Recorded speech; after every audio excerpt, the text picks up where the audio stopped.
जय हिंद दोस्तों, स्वागत है आप सभी का मिस्टर एकेडमी जबलपुर में। दोस्तों आज हमारा जो टॉपिक है वह करंट का टॉपिक है और इसके अंतर्गत दोस्तों जैसा कि आपने थंबनेल में देखा ही हुआ है, हम आज जितने भी हमारे केंद्र शासित प्रदेश हैं इनमें जो उपराज्यपाल हैं दोस्तों उनके विषय में हम जानने वाले हैं, उनका हम अध्ययन करने वाले हैं और ना केवल हम उनके नाम को सीधे पढ़ने वाले हैं दोस्तों, बल्कि एक ट्रिक के माध्यम से समझेंगे।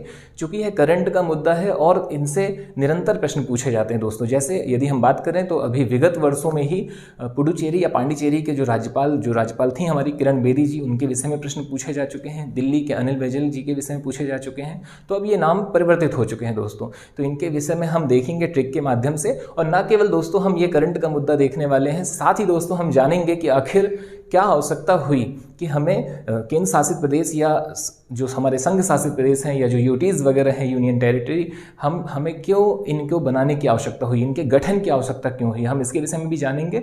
और साथ ही दोस्तों हम देखेंगे इसका संवैधानिक परिदृश्य। साथ में ही दोस्तों हम देखेंगे एक और बहुत महत्वपूर्ण यहाँ पर मुद्दा कि भाई आखिर क्या होता है उपराज्यपाल, क्या है प्रशासक और क्या है मुख्य आयुक्त। तो आइए हम बिना समय गंवाए दोस्तों प्रारंभ करते हैं। जैसा कि आप देख पा रहे हैं दोस्तों, आपके सामने मैप है और आप जानते हैं भली भांति, हम इस बात से परिचित हैं कि भाई वर्तमान परिदृश्य में यदि हम बात करें तो जो हमारा भारत है, ये संपूर्ण भारत दोस्तों 28 राज्यों और 8 केंद्र शासित प्रदेशों में वर्गीकृत है। अर्थात भारत के अंतर्गत दोस्तों कितने राज्य हैं? 28 राज्य और 8 केंद्र शासित प्रदेश। तो हम इन्हीं 8 केंद्र शासित प्रदेशों के विषय में दोस्तों हम देखने वाले हैं, ठीक है। तो सबसे पहले तो हम ये जानते हैं भाई कि ये केंद्र शासित प्रदेश क्या होते हैं, कैसे करके इनका गठन किया गया, ठीक है, इनके विषय में हम देखते हैं। तो जैसा कि दोस्तों हम जानते हैं कि भारत में मुख्य तौर पर दो जो हमारा संविधान है उसमें आर्टिकल जो 1 है हमारा अनुच्छेद 1, वो कहता है कि इंडिया अर्थात भारत राज्यों का संघ होगा और उसके अंतर्गत दोस्तों 2 प्रकार की व्यवस्था की गई है। हालांकि दोस्तों व्यवस्था 3 प्रकार की है और उसके विषय में जो जिक्र है, जो उल्लेख है या जो जानकारियाँ हैं वो आपको मिलेंगी जब हम संविधान पढ़ेंगे, ठीक है, हम पॉलिटी के अंतर्गत देखेंगे। फिलहाल तो आप कुछ इस हिसाब से समझिए कि भाई 2 प्रकार की व्यवस्थाएं हैं, एक है राज्य की और एक है केंद्र शासित प्रदेश की।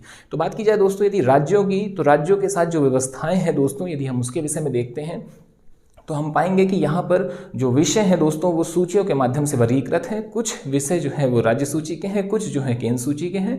और दोनों की यदि हम बात करें दोस्तों तो लगभग इसे ही हम संघीय व्यवस्था के तौर पर देख पा रहे थे। पर जब हम बात करते हैं दोस्तों हम केंद्र शासित प्रदेशों की, तो केंद्र शासित प्रदेश दोस्तों वह क्षेत्र है जहाँ पर यदि हम बात करें विषयों की, जितने भी जो विषय हैं जो कि हम अपनी 7वीं अनुसूची में देखते हैं दोस्तों, तो वो सभी विषयों पर जो है अधिकार कहीं ना कहीं पूर्णतः या पूर्ण नियंत्रण, जो अगर हम बात करें इन क्षेत्रों में, वो किसका होता है दोस्तों, तो वो केंद्र का होता है। और हम इनके नाम से ही समझ सकते हैं केंद्र शासित प्रदेश अर्थात केंद्र के द्वारा शासित प्रदेश, ठीक है। ऐसा प्रदेश या ऐसा क्षेत्र जहां पर सीधा जो नियंत्रण है, सीधी कंट्रोलिंग जो है वो केंद्र की है।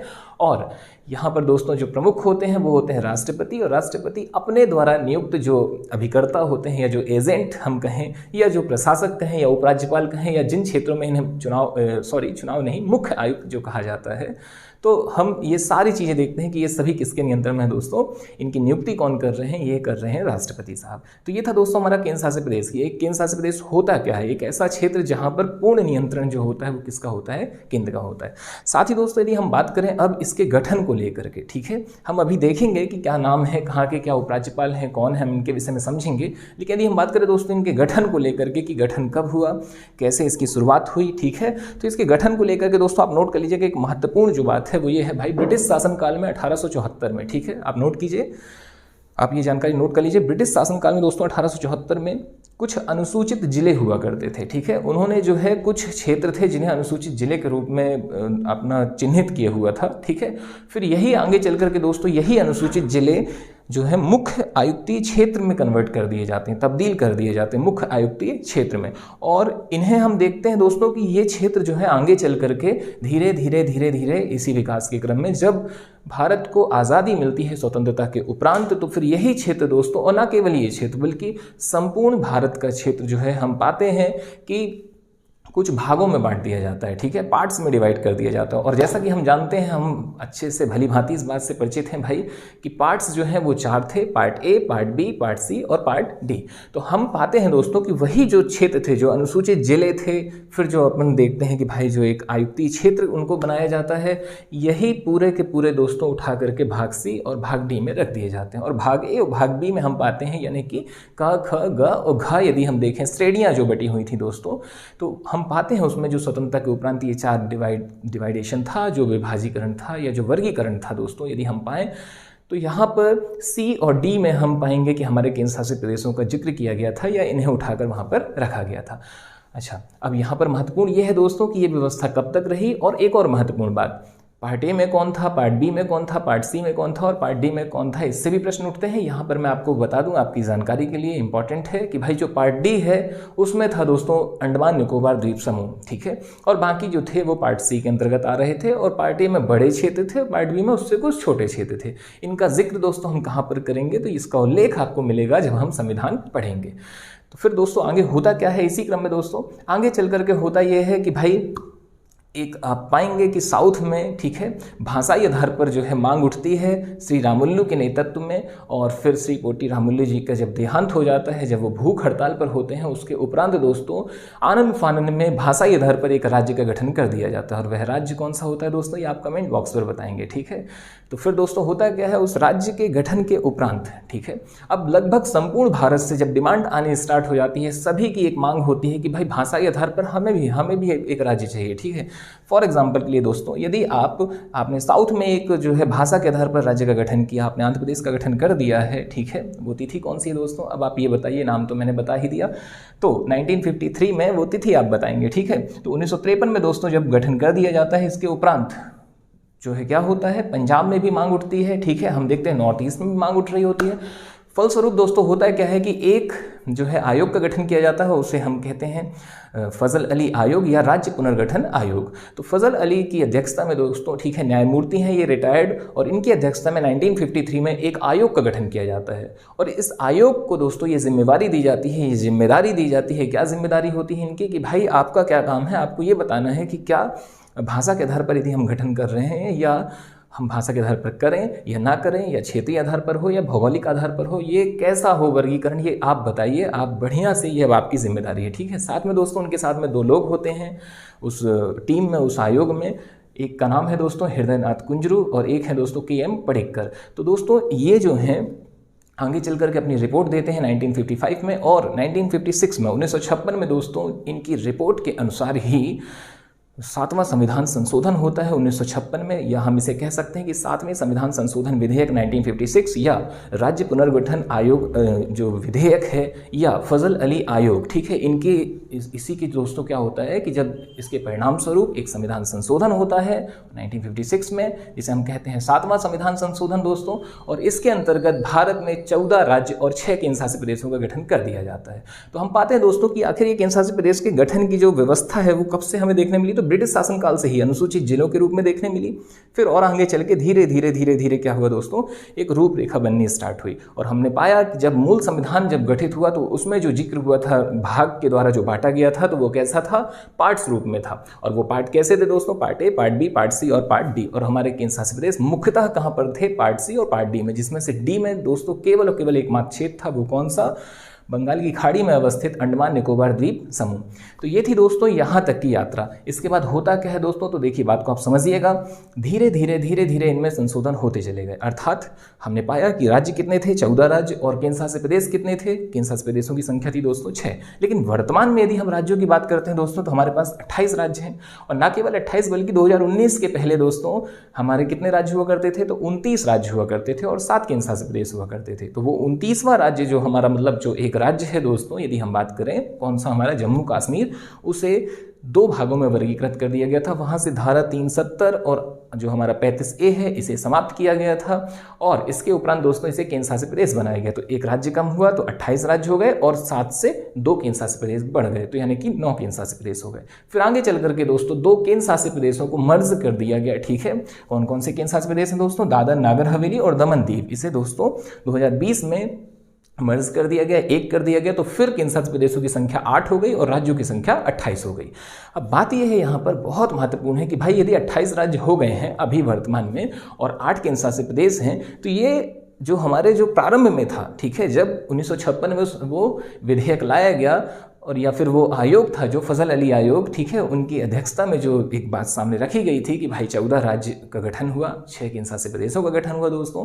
तो फिर कैसे ये राज्य बढ़े और कैसे केंद्रशासित प्रदेश भी बढ़े या घटे, यदि हम इसके विषय में देखें दोस्तों यहाँ पर, तो बहुत ही ज़्यादा महत्वपूर्ण है हम इस बात को समझें दोस्तों। हुआ क्या था, तो जो केंद्रशासित प्रदेश उस समय पर गठित किए गए थे, यदि हम उनके नाम आपके सामने रखें दोस्तों, तो महत्वपूर्ण है यहाँ पर नॉर्थ ईस्ट के कुछ नाम हैं और साथ में दोस्तों एक नाम आपको मिलेगा गोवा, ऐसे ही हिमाचल प्रदेश और ऐसे ही और भी क्षेत्र हैं दोस्तों जो प्रारंभ में तो केंद्रशासित प्रदेश थे। धीरे धीरे करके दोस्तों संवैधानिक संशोधन के ही तहत धीरे धीरे क्या हुआ दोस्तों, तो इन्हें भी राज्य का दर्जा देते चला गया, ठीक है, दिया गया इन्हें राज्य, मतलब अर्थात ये राज्य हो गए। और कुछ और क्षेत्र थे दोस्तों जो क्या हुए, केंद्रशासित प्रदेश के तौर पर जाने लगे या चिन्हित किए गए।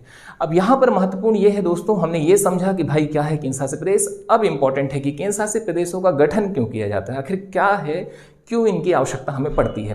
तो आप नोट कर लीजिएगा, बहुत महत्वपूर्ण यहाँ पर पहलू है दोस्तों।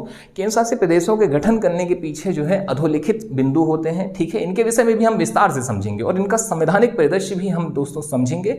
यदि संवैधानिक परिदृश्य हम देखें दोस्तों, तो संविधान में भाग 8 के अंतर्गत आर्टिकल 239, 239 से 242 तक दोस्तों, आर्टिकल 239 से 242 तक भाग 8 में जो है केंद्र शासित प्रदेशों का जिक्र किया गया है। केंद्र शासित प्रदेशों के विषय में वहाँ पर वर्णन है कि केंद्र शासित प्रदेश होंगे या नहीं होंगे, होंगे तो कैसे होंगे, वहाँ की कार्यपालिका, वहाँ की विधायिका, वहाँ की न्यायपालिका, इस सभी के बारे में भली भांति से समझाया गया है। तो इसके संवैधानिक परिदृश्य को दोस्तों हम देखेंगे कहाँ, संविधान में। फिलहाल तो हमने ये जाना भाई कि कौन से भाग में है इसका जिक्र, तो इसका जो जिक्र है दोस्तों वो किया गया है भाग 8 में और आर्टिकल 239 से लेकर के 242 के बीच। फिर इसके बाद दोस्तों हम यहाँ पर महत्वपूर्ण जो बात है हम ये समझें, हम इसे नोट डाउन करें। क्या नोट डाउन करें कि भाई आखिर क्या आवश्यकता हुई केंद्र शासित प्रदेशों के गठन को लेकर के, क्या कारण है कि केंद्र शासित प्रदेशों का गठन किया गया और आगे चल करके जब उन्हें राज्य बना दिया गया जो क्षेत्र थे, तो फिर इन्हें फिर से और ऐसे नए क्षेत्रों को क्यों केंद्र शासित प्रदेश के तौर पर इंगित किया गया। तो आप समझिएगा, आप नोट कीजिएगा, इसके कुछ महत्वपूर्ण पहलू हैं दोस्तों।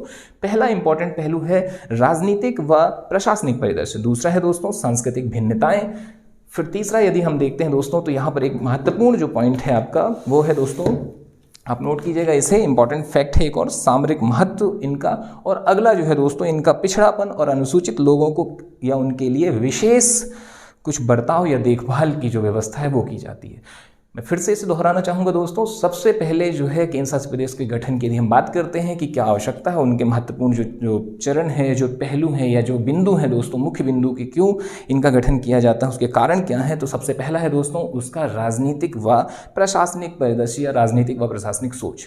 यदि हम बात करें राजनीतिक व प्रशासनिक दृष्टिकोण से गठित किए गए केंद्र शासित प्रदेशों की, तो यहाँ पर इंपॉर्टेंट है दो नाम। पहला आपको मिलेगा दोस्तों दिल्ली का जो गठन है या दिल्ली को जो केंद्र शासित प्रदेश का दर्जा दिया गया है दिल्ली, और दूसरा चंडीगढ़। ठीक है, हम जानते हैं भली भांति हम इस बात से परिचित है कि चंडीगढ़ ना केवल खुद एक केंद्र शासित प्रदेश है या खुद की एक राजधानी है, बल्कि दो राज्यों की भी राजधानी है। किसकी दोस्तों, ये आप कमेंट में बताइए, ठीक है, या आप इसका आंसर जान ही लीजिए, पंजाब और हरियाणा। ठीक है, आप पाएंगे पंजाब और हरियाणा के मध्य ही इस ब्लॉक में चंडीगढ़ ये है, और उसके ही दक्षिण में दोस्तों आप पाएंगे कि कौन है, दिल्ली है। तो दिल्ली का भी जो गठन किया गया दोस्तों इस केंद्र शासित प्रदेश का, वो भी कैसा था, राजनीतिक और प्रशासनिक दृष्टिकोण से ही। तो एक ये हो गया आपका। दूसरा यदि हम बात करते हैं दोस्तों सामरिक महत्व के चलते यदि गठित किए गए केंद्र शासित प्रदेश, ये भी एक बिंदु है। ठीक है, तो सामरिक महत्व दोस्तों कहाँ का, अंडमान निकोबार द्वीप समूह और लक्षद्वीप। तो ये दो केंद्र शासित प्रदेश जो गठित किए गए हैं उसका मुख्य कारण है इनका सामरिक महत्व के दृष्टिकोण से महत्वपूर्ण होना। फिर इसके बाद दोस्तों हम देखते हैं कि और अन्य यदि हम बिंदु को देखते हैं दोस्तों यहाँ पर, तो कुछ ऐसे क्षेत्र हैं जहाँ पर क्या है, पिछड़े और अनुसूचित लोगों की देखभाल हेतु या उनकी जो संस्कृति है, उनकी जो सांस्कृतिक बनावट है, उनकी जो स्ट्रक्चर है, उसे बरकरार रखने हेतु भी उनका गठन किया गया है। जैसे एग्जाम्पल की यदि हम बात करते हैं दोस्तों पुडुचेरी, ठीक है, या हम एक बात को समझते हैं यहाँ पर इंपॉर्टेंट कि दोस्तों जब भारत आज़ाद हो गया 1947 में जब भारत को आज़ादी प्राप्त हुई, उस समय पर दोस्तों हमने देखा कि अंग्रेज तो चले गए, लेकिन हमारे यहाँ पर फ्रांसीसी भी थे, डच भी थे, पुर्तगाली भी थे दोस्तों। तो ये लोग नहीं गए हुए थे। ठीक है, इन्होंने धीरे धीरे वो बस्तियां खाली करी, वो छोटे छोटे क्षेत्र। फॉर एग्जांपल के लिए पुडुचेरी है, पुडुचेरी दोस्तों अलग अलग जगहों में फैला हुआ था, यानी कि दरअसल पुडुचेरी नहीं फैला हुआ था, फ्रांसीसी फैले हुए थे। ठीक है, पुर्तगाली भी अलग अलग जगहों पर फैले हुए थे दोस्तों, गोवा में भी थे, दमन में भी थे, दादरा नागर हवेली में भी थे। तो इन बस्तियों को जब भारत सरकार ने खाली कराया या जब ये बस्तियां भारत सरकार को प्राप्त हुई दोस्तों, विभिन्न कारणों से प्राप्त हुई, बहुत सारी वहाँ पर कंडीशंस थी, ठीक है। उसके उपरांत जब ये क्षेत्र भारत को प्राप्त होते हैं दोस्तों, तो अब महत्वपूर्ण बात ये है कि भाई अब वहाँ की जनता जो है, ठीक है, एक लंबे अरसे से जो है उनकी संस्कृति से क्या हो गई थी दोस्तों, रूबरू हो चुकी थी। और अब उस संस्कृति को या उस जनता को भी भारत को संभालना ये भारतीय सरकार के ऊपर एक जिम्मेवारी थी। और फाइनली इन्होंने क्या काम किया दोस्तों, तो इन्होंने उन्हें उनके जो है सांस्कृतिक दृष्टिकोण से उन्हें क्या कर दिया, एक संघ शासित क्षेत्र के रूप में बना करके रख दिया, ठीक है। जबकि हम पाते हैं दोस्तों ये है कहाँ पर, ये जो क्षेत्र हैं आप पाएंगे, यदि हम बात करते हैं पुडुचेरी की या पांडिचेरी की दोस्तों, तो पांडिचेरी भी आपका तमिलनाडु पर है, ठीक है, मुख्य भूमि पर ही है।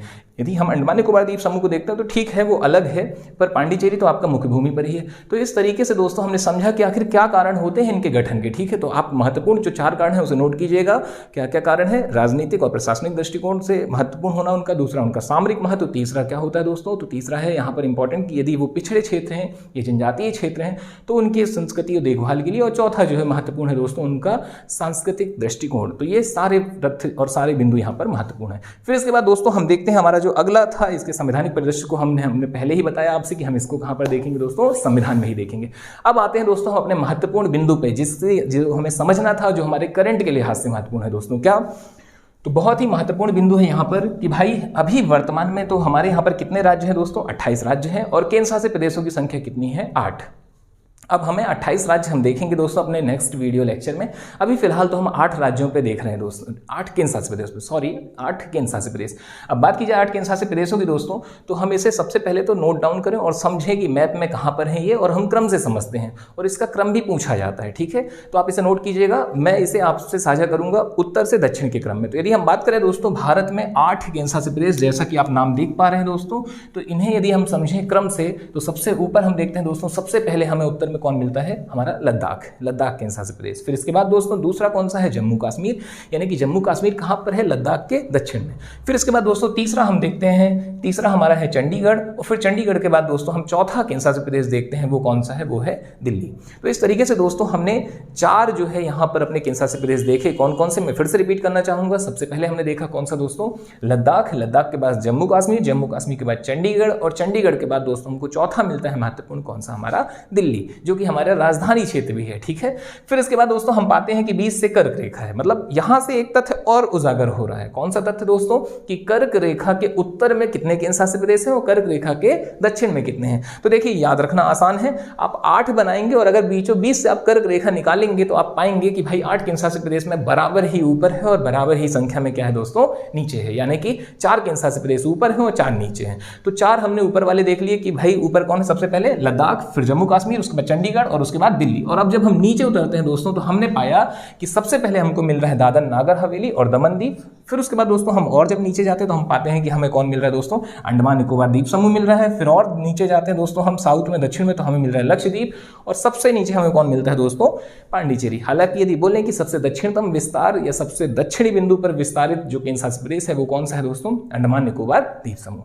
तो हम इस तरीके से समझते हैं इसे दोस्तों। आपसे प्रश्न कैसा हो सकता है, हमारी मुख्य भूमि पर अवस्थित या भारत की मुख्य भूमि पर अवस्थित भारत का सबसे दक्षिणतम केंद्र शासित प्रदेश, तो मुख्य भूमि पर दोस्तों कौन सा है, पांडिचेरी, ठीक है। और संपूर्ण भारत की भूमि पर, यानी कि आप जब संपूर्ण बोलते हैं तो जो जहां तक भी विस्तार है, तो उसमें कौन आंसर हो जाता है दोस्तों, आपका अंडमान निकोबार द्वीप समूह। और इसे हमने पढ़ा भी है, ठीक है, इसे हमने भूगोल के अंतर्गत अपने उत्तरतम और दक्षिणतम बिंदु के अंतर्गत हमने इसका अध्ययन किया हुआ है।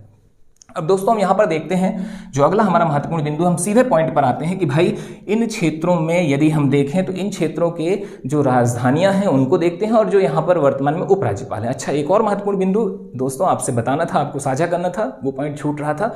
उपराज्यपाल, प्रशासक और मुख्य आयुक्त, इसमें क्या अंतर होता है? तो दोस्तों अंतर कुछ भी नहीं है, राष्ट्रपति द्वारा ही नामित हैं।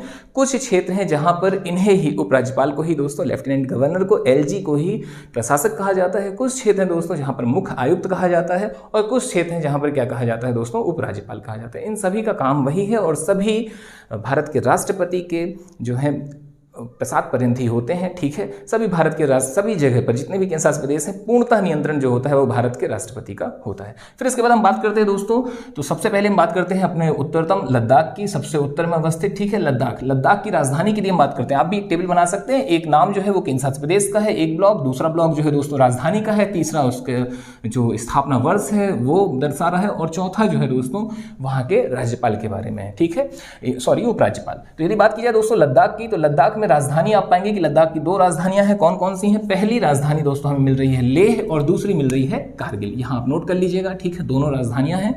फिर इसके बाद बात करते हैं दोस्तों लद्दाख को लेकर के कि लद्दाख जो है वो केंद्र शासित प्रदेश कब बना। तो जैसा कि मैंने वीडियो के शुरू में ही आपको बताया हुआ था कि भाई प्रारंभ में तो ये एक क्या था, जम्मू कश्मीर एक राज्य था, और फिर यहाँ पर जो है दोस्तों हुआ क्या, 5 अगस्त 2019 को, ठीक है, यहाँ घोषणा की गई कि आप धारा जो है 370-35 को समाप्त कर रहे हो, और 5 अगस्त इसकी घोषणा के उपरांत ही दोस्तों ये कहा गया कि अब इस जो आपका जो ये राज्य है इसे हम 2 भागों में केंद्र शासित प्रदेशों में लेकर के आएंगे, ठीक है, या केंद्र शासित प्रदेशों के रूप में इनका गठन किया जाएगा। और फाइनली जो गठन होता है दोस्तों वो तिथि है 31 अक्टूबर 2019।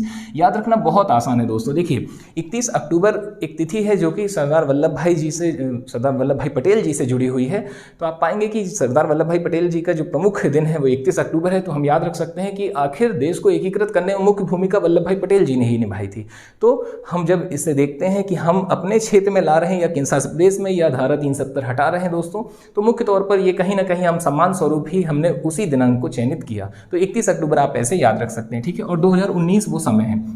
फिर इसके बाद दोस्तों हम देखते हैं कि यहाँ के प्रमुख कौन है दोस्तों, तो राधा कृष्ण माथुर, ठीक है, राधा कृष्ण माथुर जो है दोस्तों यहाँ पर कौन है, उपराज्यपाल हैं। ये आपका हुआ पहला दोस्तों लद्दाख का। फिर उसके बाद इसे याद रखने के विषय में यदि हम बात करें दोस्तों, तो लद्दाख में यदि आप पाएंगे दोस्तों, तो लद्दाख में यदि लद्दाख को देखेंगे, ठीक है, तो यहाँ अगर आप इसे दिल की तरह देख लें दोस्तों, तो आपके दिल में कौन बसते हैं, तो भगवान, और भगवान में प्रमुख कौन हो गए दोस्तों, भगवान का नाम आपका कौन है यहाँ पे, पूरे नामों में मुख्य नाम है राधा कृष्ण माथुर, राधा कृष्ण एक भगवान का नाम, तो ये आपके दिल में बसते हैं। या फिर दोस्तों ये जो दाख होता है या खाने या ऐसे करके यदि आप समझेंगे तो आप प्रसाद के तौर पर ये चढ़ा रहे हैं, ठीक है। तो ये भी आप याद रख सकते हैं कि भाई प्रसाद किसे चढ़ाएंगे, ना ही मनोज सिन्हा को, ना ही बनवारी लाल पुरोहित को, ना ही प्रफुल्ल खोदा पटेल को। आप किसे चढ़ाएंगे, आप चढ़ाएंगे राधा कृष्ण माथुर जो कि भगवान का नाम है।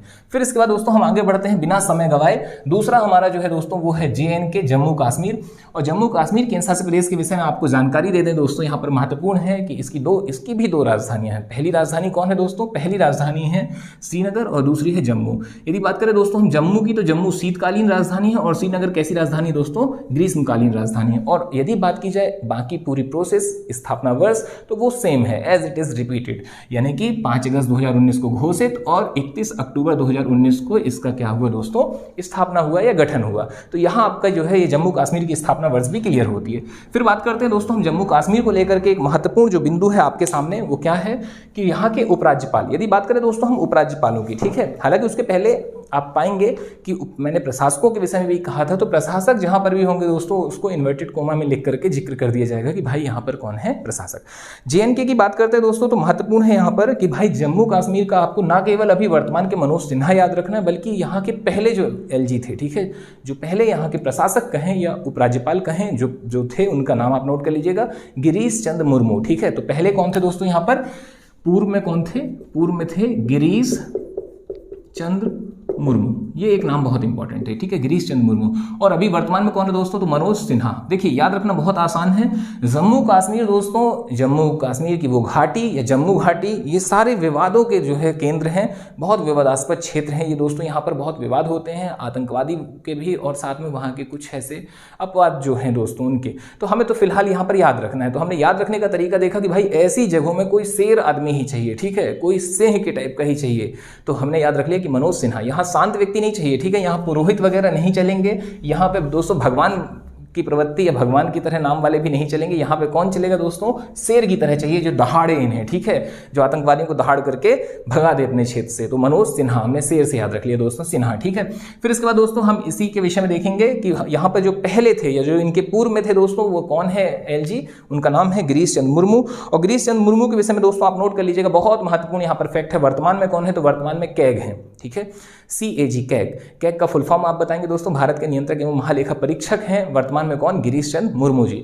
फिर इसके बाद दोस्तों हम आगे बढ़ते हैं। तीसरा हमारा जो केंद्र शासित प्रदेश है दोस्तों वो है चंडीगढ़। चंडीगढ़ के विषय में इंपॉर्टेंट है दोस्तों। चंडीगढ़ की यदि हम राजधानी की बात करें तो चंडीगढ़ की राजधानी चंडीगढ़ ही है, और चंडीगढ़ ना केवल खुद की राजधानी है, ना केवल एक केंद्र शासित प्रदेश है, बल्कि 2 राज्यों की भी राजधानी है। ये एक बहुत महत्वपूर्ण जो है आपका डाटा, आप इसे नोट कर लीजिएगा। अगली बात दोस्तों यहाँ पर चंडीगढ़ को लेकर के, चंडीगढ़ का स्थापना वर्ष यदि हम देखें दोस्तों तो वो है 1 नवंबर 1966। बहुत इंपॉर्टेंट, बहुत ही ज़्यादा महत्वपूर्ण है। 1 नवंबर 1966 क्या है दोस्तों? इसका स्थापना वर्ष है। और यहाँ के यदि हम उपराज्यपाल की बात करें दोस्तों तो यहाँ के उपराज्यपाल को प्रशासक, और ना केवल प्रशासक बल्कि यहाँ मुख्य आयुक्त के नाम से जो है जाना जाता है, ठीक है। वो जो पद है वो मुख्य आयुक्त के नाम से आप पाएंगे। आप इसे दोस्तों लूसेंट में भी देख सकते हैं। लूसेंट में स्पष्ट लिखा हुआ है कि भाई चंडीगढ़ का जो प्रशासक है वो मुख्य आयुक्त कहलाता है, और इस समय पंजाब का राज्यपाल, ना केवल दोस्तों इस समय बल्कि हमेशा ही ये व्यवस्था ऐसी ही रही है कि भाई पंजाब के ही जो राज्यपाल होते हैं उन्हें ही चंडीगढ़ के उपराज्यपाल का भी जिम्मेवारी दे दी जाती है। जो जिम्मेदारी है वो उनको यहाँ की दी जाती है। फिर इसके बाद दोस्तों हम आगे बढ़ते हैं। इंपॉर्टेंट कि हम इसे याद रखें, ठीक है। बनवारी लाल पुरोहित जी हैं यहाँ पर, तो हम पाएंगे दोस्तों यहाँ पर चंडी लिखा हुआ है। तो यदि हम कहें कि चंडी माता, ठीक है, चंडी नाम जो है दोस्तों हम उसको माता से जोड़ सकते हैं, तो चंडी माता की पूजा के लिए एक पुरोहित की आवश्यकता होगी। तो वो पुरोहित कौन है दोस्तों? आपका पुरोहित नाम ये लग गया, ठीक है। अगली बात दोस्तों, भगवान के पास वो बहुत सारे जो है काल्पनिक आकृतियां बनाते हैं, ठीक है। बहुत सारा पूरा का पूरा सेटअप जमाते हैं तो बनाते हैं, ठीक है। तो बनवारी ये हो गया। और तीसरा दोस्तों, माता को फूल चढ़ाएंगे लाल कलर के, तो ये हो गया लाल, बनवारी लाल पुरोहित। ये आपका क्लियर हो रहा है दोस्तों, यहाँ पर याद हो गया। फिर इसके बाद हम आगे बढ़ते हैं, दिल्ली की ओर रुख करते हैं दोस्तों। तो दिल्ली जो है, दिल्ली के विषय में हम देखते हैं। दिल्ली सबसे इंपॉर्टेंट दोस्तों, क्या इसकी राजधानी नई दिल्ली। दूसरी चीज़ दोस्तों, इसका गठन कब हुआ, एक केंद्र शासित प्रदेश कब हुआ, तो 1956 वो समय, ठीक है। ये भी क्लियर है।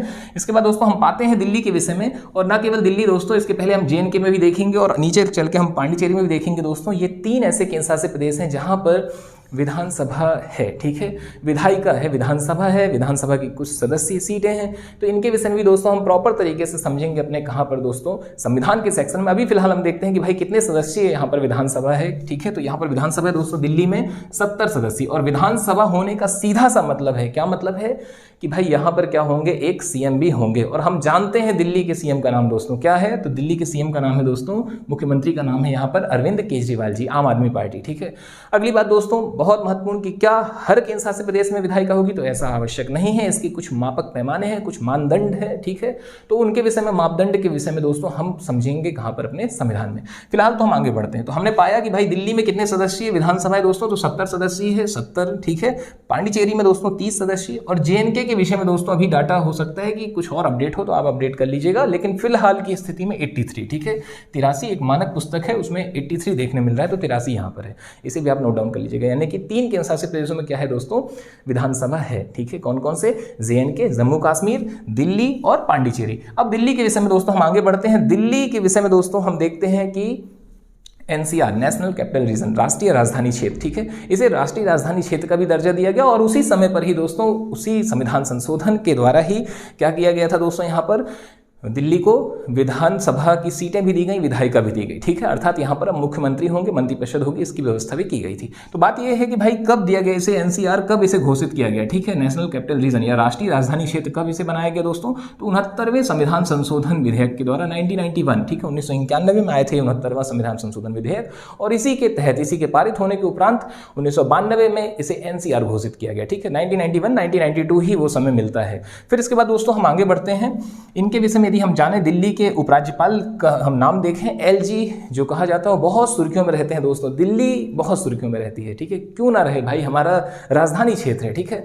तो यदि हम बात करें दोस्तों यहाँ पर, तो यहाँ नाम हमें देखने मिल रहा है विनय कुमार सक्सेना, बहुत महत्वपूर्ण नाम है, ठीक है। क्या नाम है दोस्तों? विनय कुमार सक्सेना। अब देखिए, इसे भी याद रखना बहुत आसान है। कैसे भाई, यदि बात करते हैं दिल्ली की दोस्तों, तो दिल्ली में आप पाएंगे कि UPSC जो है, ठीक है, सर्वाधिक जो सबसे उच्च पद जो आपका है, IAS IPS, जिन पदों के लिए दोस्तों जी जान से लगे रहते हैं लड़के, ठीक है। तो उसकी सफलता के लिए सबसे बढ़िया जो है तैयारी, या जिसे हम कहें कि UPSC का मक्का मदीना का जो क्षेत्र है दोस्तों, वो दिल्ली ही कहलाता है। तो हम याद रख सकते हैं कि भाई लोग सक्सेस पाने के लिए कहाँ जाते हैं? दिल्ली, ठीक है। तो क्या पाने के लिए दोस्तों? सक्सेस, ठीक है। जो भी लोग हैं, कुमार हैं, जो भी लड़के हैं, ये कहाँ जाते हैं दोस्तों? सक्सेस पाने के लिए दिल्ली जाते हैं। तो आपने LG का नाम याद रख लिया, कौन? दिल्ली।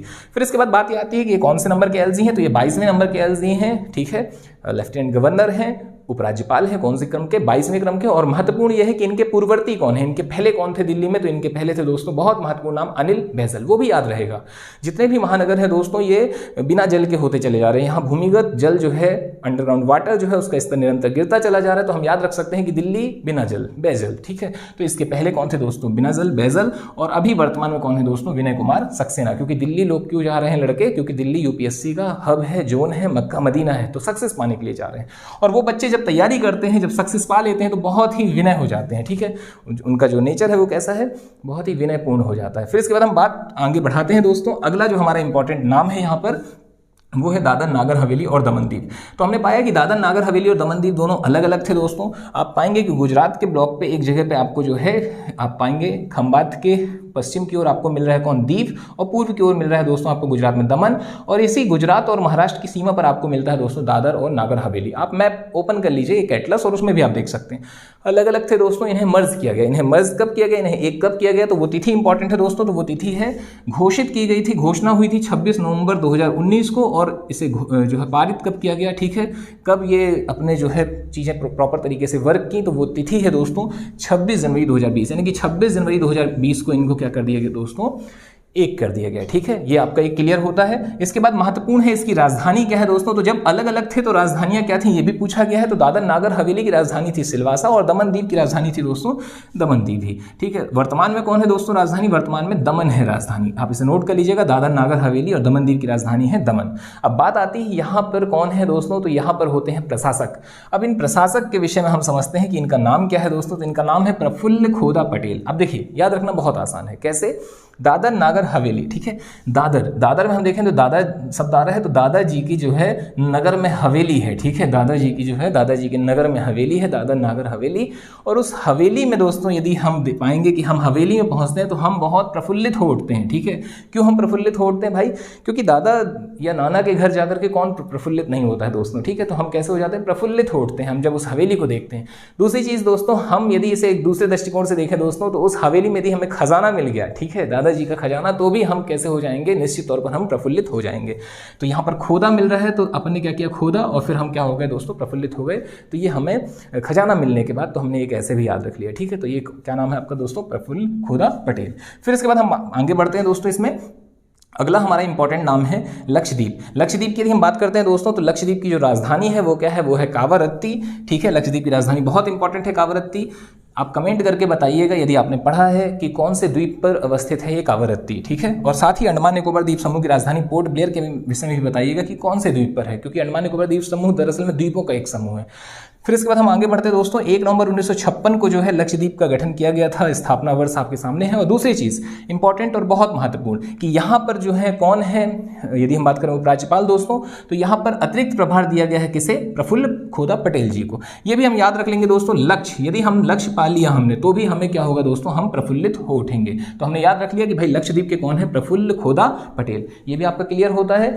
फिर इसके बाद दोस्तों यदि हम आगे देखें तो नाम दोस्तों हमको देखने मिलता है, हमारा जो अगला है वो है अंडमान निकोबार द्वीप समूह। और अंडमान निकोबार द्वीप समूह के विषय में दोस्तों हम देखते हैं कि इसकी राजधानी क्या है, तो इसकी राजधानी है पोर्ट ब्लेयर, ठीक है। अब महत्वपूर्ण यहाँ पर क्या है दोस्तों, हम नाम याद रखें कि भाई यहाँ के उपराज्यपाल कौन है। तो देखिए यहाँ ऑलरेडी एडमिरल लगा हुआ है, हालांकि आपको यदि नहीं पता एडमिरल का मतलब तो भी आपको याद हो जाएगा, घबराइए नहीं। देवेंद्र कुमार जोशी जी हैं यहाँ पर, ठीक है। याद रखना बहुत आसान है दोस्तों। अंडमान निकोबार द्वीप समूह कहाँ पर है, अंडमान निकोबार द्वीप समूह बंगाल की खाड़ी में है, ठीक है। मुख्य भूमि पर तो है नहीं, अलग से है, तो वहाँ तक जाने के लिए बहुत जोश चाहिए, एक बात। दूसरी बात, अंडमान निकोबार द्वीप समूह में ही दोस्तों काला पानी की सजा मिलती थी। और ये काला पानी की सज़ा के लिए दोस्तों हमारे जो स्वतंत्रता सेनानी थे, जो हमारे नायक थे, वो बहुत ही जोश के साथ जो है चले जाते थे। कोई वो नहीं था, उनको ये नहीं था कि ये सज़ा जो है मुझे दिक्कत देगी, मैं रहूँगा नहीं रहूँगा, बचूँगा नहीं बचूँगा, लेकिन दोस्तों चले जाते थे वो वहाँ पर। तो ये सारी चीज़ें जो दोस्तों आप किससे जोड़ लेंगे कि भाई ऐसे जो है बहुत जोश चाहिए ऐसे काम के लिए, ठीक है। अंडमान निकोबार द्वीप समूह तक पहुँचने के लिए इसकी राजधानी है पोर्ट ब्लेयर। फिर आपको दोस्तों यहाँ पर यदि इससे याद नहीं हुआ तो हम एक और तरीके से देख सकते हैं दोस्तों। अंडमान निकोबार द्वीप समूह अंडा लगा हुआ है, अंडमान, ठीक है। तो जो भगवान वगैरह के नाम है देवेंद्र यानी कि देव इंद्र, ठीक है, देवेंद्र। तो दोस्तों हम भगवान के पास अंडा तो नहीं रखेंगे, तो ये आपका ये याद रखेंगे कि भाई अंडा देवेंद्र जो है जस्ट अपोजिट, ये भी आप ऐसे करके आंसर लगा सकते हैं। फिर इसके बाद दोस्तों हम आगे बढ़ते हैं। अगला और अंतिम जो है दोस्तों वो हमारा कौन सा है, पुडुचेरी या पांडिचेरी। तो पुडुचेरी के विषय में दोस्तों आपको जानकारी दे दें, हालांकि यहाँ पर महत्वपूर्ण है दो, यदि हम बात करें लक्षद्वीप की दोस्तों, तो लक्षद्वीप को भी वर्ष 1800 आप पाएंगे, सॉरी 1900, वर्ष 1973 में 1973 के पहले लक्षद्वीप का नाम लक्षद्वीप नहीं था, इसे लक्का द्वीप, अमीनी द्वीप ऐसे करके जाना जाता था, ठीक है। और यदि अभी देखें हम दोस्तों पुडुचेरी के विषय में, तो पुडुचेरी जो है वर्ष 2006 तक इसका नाम आप पांडिचेरी के रूप में देखेंगे। फिर इसके बाद दोस्तों हम आगे बढ़ते हैं पुडुचेरी के विषय में। अगला जो महत्वपूर्ण तथ्य है, पुडुचेरी की राजधानी की बात करें दोस्तों, तो पुडुचेरी की राजधानी पुडुचेरी ही है, ये आपका एक महत्वपूर्ण हुआ। अब अगली बात, यहाँ के उपराज्यपाल कौन है, तो यहाँ के उपराज्यपाल हैं दोस्तों डॉक्टर तमिलिसाई, ठीक है, सुंदरराजन, डॉक्टर तमिलिसाई सुंदरराजन, यहाँ पर एक नाम आपको मिल रहा है, बहुत इंपॉर्टेंट नाम है, यहाँ के उपराज्यपाल हैं तमिलिसाई सुंदरराजन को दोस्तों हम याद रख लेते हैं। याद रखना आसान है, याद रखने का तरीका दोस्तों देखिए, पुडुचेरी कहाँ पर है, ठीक है, पुडुचेरी अवस्थित है दोस्तों तमिलनाडु की भूमि पर, ठीक है। पुडुचेरी के विषय में मैं आपको बता दूं दोस्तों, बहुत महत्वपूर्ण है, पुडुचेरी एकमात्र ऐसा केंद्रशासित प्रदेश है जो कि जिसका विस्तार जो है 4 जिलों के रूप में 3 राज्यों में है, ठीक है, 4 भागों में है और 3 राज्यों में है। पुडुचेरी के अंतर्गत जो है दोस्तों 4 इसके पार्ट हैं और 3 राज्यों में विस्तृत हैं। कौन कौन से दोस्तों, तो इसे आप नोट कीजिएगा। सबसे पहला है दोस्तों पुडुचेरी, दूसरा है कराईकल, तीसरा है यनम और चौथा है माहे, ठीक है। पुडुचेरी के दक्षिण में ही मैप में आपको मिलेगा कराईकल, और फिर इसके बाद आपको केरल में मिल जाएगा माहे, और आंध्र प्रदेश में मिलेगा दोस्तों यनम। आंध्र प्रदेश में आपको एक पॉइंट पर मिलेगा यनम। ये 4 आपके महत्वपूर्ण हो गए, तो यानी कि 4 भाग में है और कितने राज्यों में है दोस्तों, तो पुडुचेरी जो है तमिलनाडु में है, पुडुचेरी कराईकल, माहे केरल में है और यनम आंध्र प्रदेश में है, 3 राज्यों में है। तो आप यहाँ पर देखेंगे कि जो मुख्य पुडुचेरी है दोस्तों, ये कहाँ पर है, ये तमिलनाडु में, तो आप तमिल से याद रख सकते हैं कि इसके आंसर में क्या होगा, तमिलिसाई। फिर यहाँ पर इंपॉर्टेंट है दोस्तों इनके पूर्ववर्ती, ठीक है, पूर्व में कौन था, तो पूर्व में थी दोस्तों किरण बेदी, बहुत इंपॉर्टेंट नाम है, बहुत बार पूछे गए हैं, ठीक है। फर्स्ट IPS किरण बेदी, प्रथम IPS, प्रथम महिला IPS, तो ये भी एक महत्वपूर्ण तथ्य है, इसे हमने महिला की सीरीज में पढ़ा हुआ है। तो ये आपके यहाँ पर दोस्तों लगभग पूरे नाम हैं जो कि कंप्लीट होते हैं। और एक और इंपॉर्टेंट नाम दोस्तों एन रंगास्वामी, यहाँ पर पुडुचेरी में चूंकि क्या है दोस्तों विधानसभा है 30 सदस्यीय, तो उसके एक CM भी हैं और CM का नाम क्या है दोस्तों, एन रंगास्वामी। अगली बात बहुत इंपॉर्टेंट यहाँ पर दोस्तों वो ये है कि आप इसे भी याद रखिएगा कि पुडुचेरी एकमात्र ऐसा केंद्रशासित प्रदेश है जो 4 भागों में है और 3 राज्यों में विस्तृत है। वो ये नाम याद रखने के भी तरीके हैं दोस्तों। M का आंसर K में जाएगा, MK गांधी होता है क्योंकि, ठीक है। तो माहे का आंसर केरल आप भेज दीजिए, माहे केरल में है। और यनम कहाँ पर है, आंध्र प्रदेश। आंध्र प्रदेश को यदि आप AP देखेंगे यनम, तो यनम को यदि हम समझे कि योर नेम नम, आपका नाम क्या है, तो भाई यनम नाम किसका पूछेंगे, आपका, तो आप यानी कि AP, और AP का आंसर क्या कहाँ पर दोस्तों, आंध्र प्रदेश में। अरुणाचल प्रदेश मत समझिएगा। फिर इसके बाद दोस्तों तीसरी बात आती है कि बाकी जो शेष भाग हैं वो कहाँ पर है, तमिलनाडु में है, और तमिल से हमने याद रख लिया तमिलिसाई। तो इस तरीके से दोस्तों आज की जो है आपकी ये क्लास यहाँ पर ओवर होती है। इसके बहुत सारे तथ्य हैं जो अभी बाकी हैं, बहुत सारे ऐसे तथ्य हैं जो अभी हमें समझना है केंद्रशासित प्रदेशों के, लेकिन लगभग करंट के लिहाज से आपके पूरे नाम लगभग यहाँ पर याद होते हैं। इसके बाद दोस्तों एक और महत्वपूर्ण बात वो ये है कि हमारी जो और सीरीज़ हैं वो भी रन कर रही हैं। यदि आपने नहीं देखा है तो आप विविध की जो श्रृंखला है आप उसे देख सकते हैं। साथ ही दोस्तों हिंदी वगैरह की भी जो श्रृंखलाएं हैं वो नियमित तौर पर रन कर रही हैं। चलिए ठीक है दोस्तों, तो मुलाकात अगली वीडियो में। धन्यवाद। जय हिंद, जय भारत।